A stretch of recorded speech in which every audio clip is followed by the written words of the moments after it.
पुनः सबों को जय यीशु। और आज का पाठ हम लोग सुनेंगे संत पेतरुस का दूसरा पत्र अध्याय 3 पद संख्या 1 से 18 तक। प्रभु का पुनरागमन। प्रिय भाइयों, मैं आप लोगों को दूसरी बार पत्र लिख रहा हूँ। इन पत्रों में कुछ बातों का स्मरण दिलाकर आप लोगों की सद्बुद्धि को जीवित रखना चाहता हूँ। आप लोग पवित्र नबियों की भविष्यवाणियाँ और प्रेरितों द्वारा प्रदत्त प्रभु एवं मुक्तिदाता की आज्ञा याद रखें। आप लोग सर्वप्रथम यह जान लें कि अंतिम दिनों में उपहास करने वाले नास्तिक आएंगे। वे अपनी दुर्वासनाओं के अनुरूप आचरण करेंगे और कहेंगे, उनके आगमन की प्रतिज्ञा का क्या हुआ? हमारे पूर्वज तो चल बसे, किंतु सृष्टि के प्रारंभ से सब कुछ ज्यों का त्यों बना हुआ है। वे जानबूझकर यह भूल जाते हैं कि प्राचीन काल में एक आकाश था और एक पृथ्वी, जो ईश्वर के शब्द द्वारा जल से उत्पन्न होकर जल पर बनी हुई थी। उस समय का संसार जल द्वारा नष्ट हो गया। प्रलय ने उसे जलमग्न कर दिया।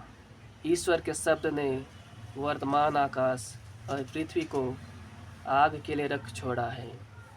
उन्हें न्याय दिवस तक के लिए रख छोड़ा गया है। उस दिन विधर्मी मनुष्यों का विनाश किया जाएगा। प्यारे भाइयों, यह बात अवश्य याद रखें कि प्रभु की दृष्टि में एक दिन 1000 वर्ष के समान और 1000 वर्ष एक दिन के समान होती है। प्रभु अपनी प्रतिज्ञाएं पूरी करने में विलंब नहीं करता, जैसा कि कुछ लोग समझते हैं, किंतु वह आप लोगों के प्रति सहनशील है और यह चाहता है कि किसी भी मनुष्य का सर्वनाश नहीं हो, बल्कि सब के सब पश्चाताप करें। प्रभु का दिन चोर की तरह आएगा। उस दिन आकाश गरजता हुआ विलीन हो जाएगा, मूल तत्व जल कर पिघल जाएंगे और पृथ्वी तथा उस पर जो कुछ है वह सब भस्म हो जाएगा। यदि यह सब इस प्रकार नष्ट होने को है, तो आप लोगों को चाहिए कि पवित्र तथा भक्तिपूर्ण जीवन व्यतीत करें और उत्सुकता से ईश्वर के दिन की प्रतीक्षा करें। उस दिन आकाश जलकर विलीन हो जाएगा और मूल तत्व ताप के कारण पिघल जाएंगे। हम उसकी प्रतिज्ञा के आधार पर एक नए आकाश तथा एक नई पृथ्वी की प्रतीक्षा करते हैं, जहाँ धार्मिकता निवास करेगी। इसलिए प्यारे भाइयों, इन बातों की प्रतीक्षा करते हुए इस प्रकार प्रयत्न करते रहें कि आप लोग प्रभु की दृष्टि में निष्कलंक, निर्दोष तथा उनके अनुकूल हों। यदि प्रभु अपनी सहनशीलता के कारण देर करते हैं, तो इसे अपनी मुक्ति में सहायक समझें। जैसा कि हमारे भाई पौलुस ने अपने को प्रदत्त प्रज्ञा के अनुसार आपको लिखा है, वह अपने सब पत्रों में ऐसा ही करते हैं। जहाँ वह इन बातों की चर्चा करते हैं, उन पत्रों में कुछ बातें ऐसी हैं जो कठिनाई से समझ में आती है। अशिक्षित और चंचल लोग धर्म ग्रंथ की अन्य बातों की तरह उनका भी गलत अर्थ लगाते और इस प्रकार अपना सत्यानाश करते हैं। प्रिय भाइयों, मैंने आप लोगों को पहले से ही सचेत किया है। आप सावधान रहें, कहीं ऐसा ना हो कि आप उन दुष्टों के बहकावे में आकर विचलित हो जाएं। आप लोग हमारे प्रभु और मुक्तिदाता ईसा मसीह के अनुग्रह और ज्ञान में बढ़ते रहें। उन्हीं को अभी और अनंत काल तक महिमा। आमीन। यह प्रभु की वाणी है। ईश्वर को धन्यवाद। ख्रिस्त में मेरे प्यारे भाइयों, माता पिताओं एवं छोटे बच्चों, पुनः मैं आपका स्वागत करता हूं और प्रस्तुत पाठ के द्वारा प्रभु हमें क्या शिक्षा देते हैं। प्रस्तुत पाठ हमें प्रभु यीशु मसीह का पुनरागमन का बारे में बताता है, अर्थात प्रभु यीशु मसीह का पुनः आने के बारे में बता रहा है। जिस तरह से प्रभु यीशु मसीह इस धरती संसार में जन्म लिए और जन्म लेकर सभी मनुष्य जाति की मुक्ति के लिए अपने आप को क्रूस पर बलिदान चढ़ाया और दुख उठाया और मर गए। और तीसरे दिन वह पुनर्जीवित होकर 40 दिन तक, 40 रात तक वह इस धरती संसार में रहकर वह पुनः स्वर्ग सा शरीर उठा लिए गए और पुनः एक बार वे न्याय करने के लिए आएंगे। उसी के बारे में प्रस्तुत पाठ में लिखा गया है। इसमें लिखा गया है कि आप लोगों को यह पत्र दूसरी बार लिखा जा रहा है। इन पत्रों में स्मरण दिलाकर कहा जा रहा है कि आप अपने सद्बुद्धि को जीवित रखिए। आप लोग पवित्र नबियों की भविष्यवाणियाँ और प्रेरितों द्वारा प्रदत्त प्रभु एवं मुक्तिदाता की आज्ञा याद रखें। आप लोग सर्वप्रथम यह जान लें कि अंतिम दिनों में उपहास करने वाले नास्तिक आएंगे। वे अपनी दुर्वासनाओं के अनुसार आचरण करेंगे और कहेंगे, उनके आगमन की प्रतिज्ञा का क्या हुआ। बहुत सारे लोग कहेंगे कि तुम्हारा प्रभु कहाँ आ रहा है। क्योंकि मैं फेसबुक में प्रभु का जो पुनरागमन के बारे में मैं पोस्ट किया था, तो किसी भाई ने, और मैं जानता हूँ और मैं बताता हूँ कि वह भाई मसीह में विश्वास नहीं करता था, लेकिन वह नहीं जानते हुए भी प्रभु के बारे में कहा, तुम्हारा प्रभु कब आएगा। मतलब उन्होंने कुछ गलत बातें उस पर पोस्ट किया था जिनको मैं यहाँ नहीं बता सकता। लेकिन आज जिस तरह से यहाँ लिखा गया है कि अंतिम दिनों में उपवास करने वाले नास्तिक आएंगे, वे अपनी दुर्वासनाओं के अनुसार आचरण करेंगे। यह सत्य है कि प्रभु सचमुच आएंगे, क्योंकि उनके बारे में जो चीज़ लिखा गया वो सब कुछ पूरा हुआ। जिस तरह से हमारे आदि माता पिता आदम और हेवा को ईश्वर ने बनाया, उन्हें आदम बाग में रखा और उन्हें सभी चीज़ों पर अधिकार दिया। सिर्फ उन्हें बीज का जो पेड़ था उनके फल को खाने से मना किया था, लेकिन उन्होंने ईश्वर की आज्ञा का उल्लंघन किया और हेवा ने शैतान के आवेश में आकर उस फल को तोड़ा और उन्होंने खाया और स्वयं अपने पति को भी दिया। इस कारण वे ईश्वर का आज्ञा का उल्लंघन किए और मृत्यु उनके बीच में आई। इस कारण हम मर जाते हैं। तो इसी पाप के कारण पिता ईश्वर ने हम सभी के लिए एक जो विधान ठहराया था कि अपने पुत्र प्रभु यीशु मसीह को इस धरती संसार में भेजेंगे और वे अपने लोगों के लिए अपने प्राणों का बलिदान चढ़ाएंगे। तो जो भी भविष्यवाणियाँ बाइबल में लिखी गई है वह सभी चीज़ें पूरा हुई और प्रभु यीशु मसीह इस धरती संसार में आए और हर एक मनुष्य जाति के पापों के लिए अपने शरीर को क्रूस के काट पर बलिदान चढ़ाया और उन्होंने अपने मुक्ति का मार्ग हमारे लिए दिया। इस कारण आज हम स्वर्ग जा सकते हैं, लेकिन उससे पहले वे न्याय करेंगे और उनका पुनः आगमन होगा। जिस तरह से उनका जन्म हुआ, वे दुख उठाए, क्रूस पर मरे, तीसरे दिन जी उठे, वे पुनः आएंगे। उन्हीं के बारे में यह पाठ हमें शिक्षा देता है। तो बहुत सारे लोग इन वचनों का गलत अर्थ लगाएंगे और अपनी दुर्वासनाओं के कारण कहेंगे कि कहाँ आ रहा है, सब कुछ तो उसी प्रकार चल रहा है जैसे पहले से चला आ रहा था। सब कुछ ज्यों का त्यों बना हुआ है। वे जानबूझकर यह भूल जाएंगे कि प्राचीन काल में एक आकाश था और एक पृथ्वी जो ईश्वर के शब्द द्वारा जल से उत्पन्न होकर जल से बनी हुई थी।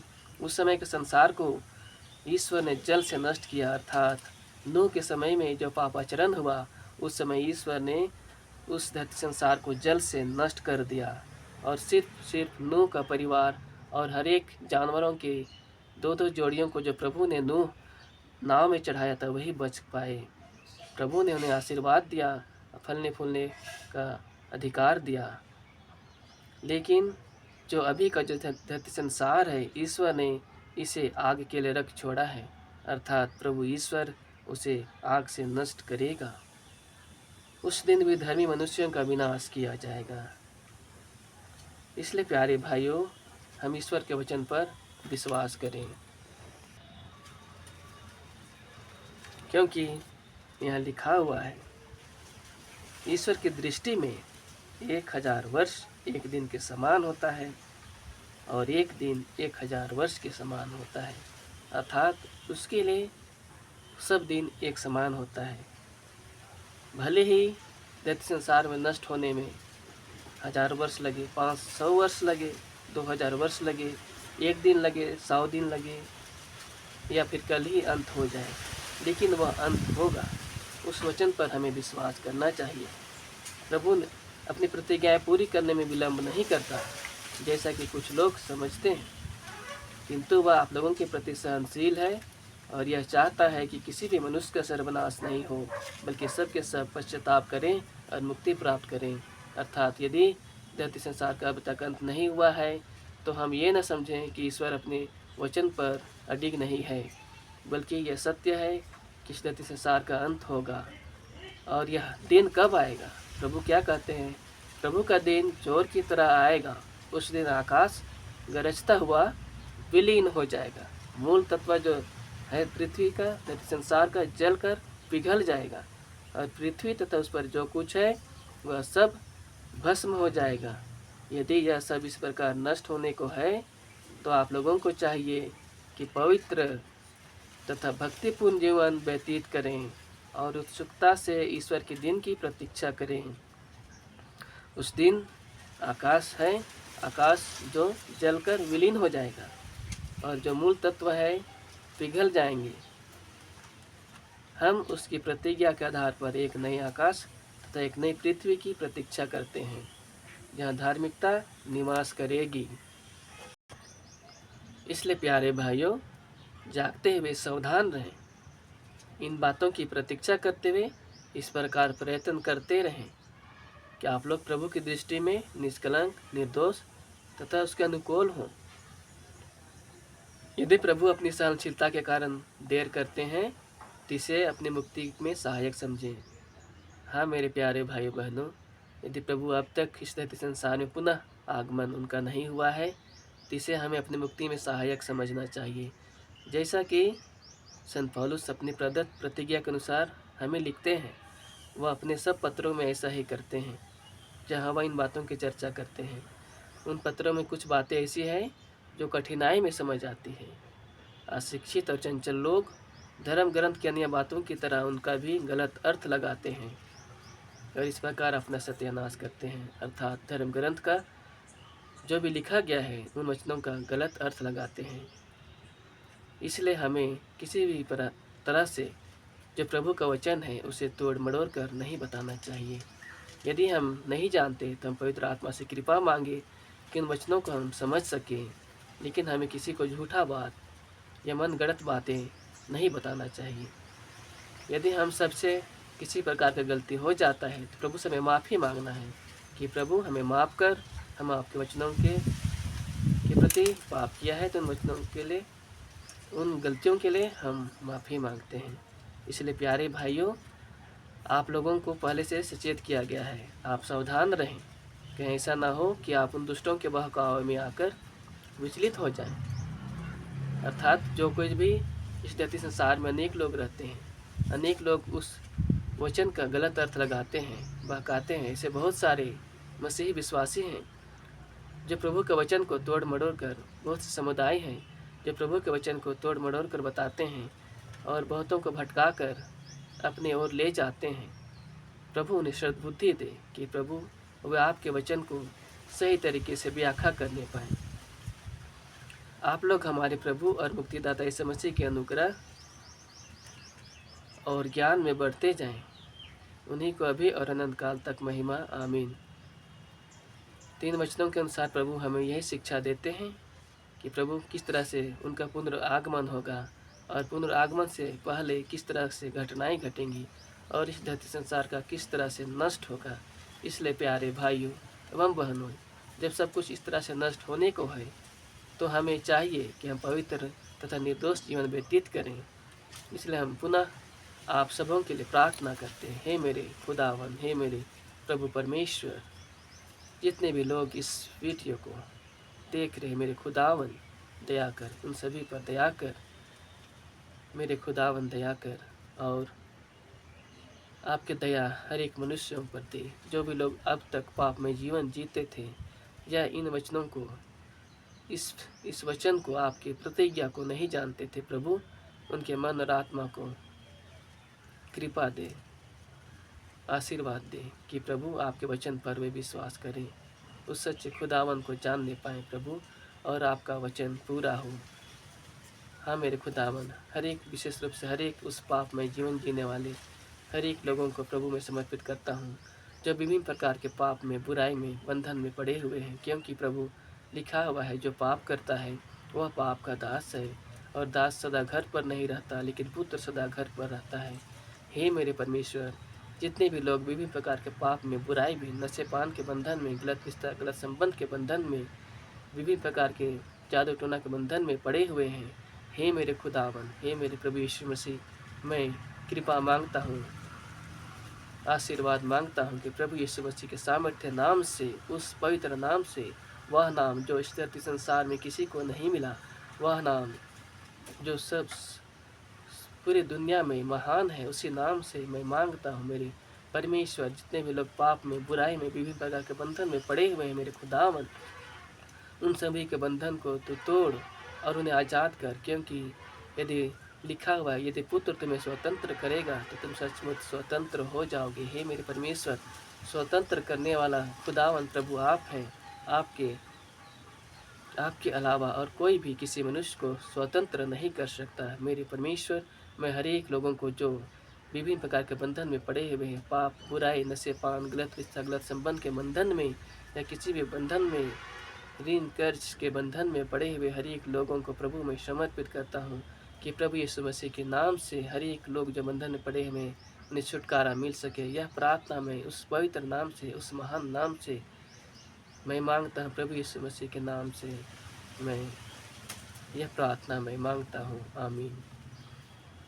पिता, पुत्र, पवित्र आत्मा के नाम पर आमीन। पुनः आप सभी को जय यीशु, धन्यवाद।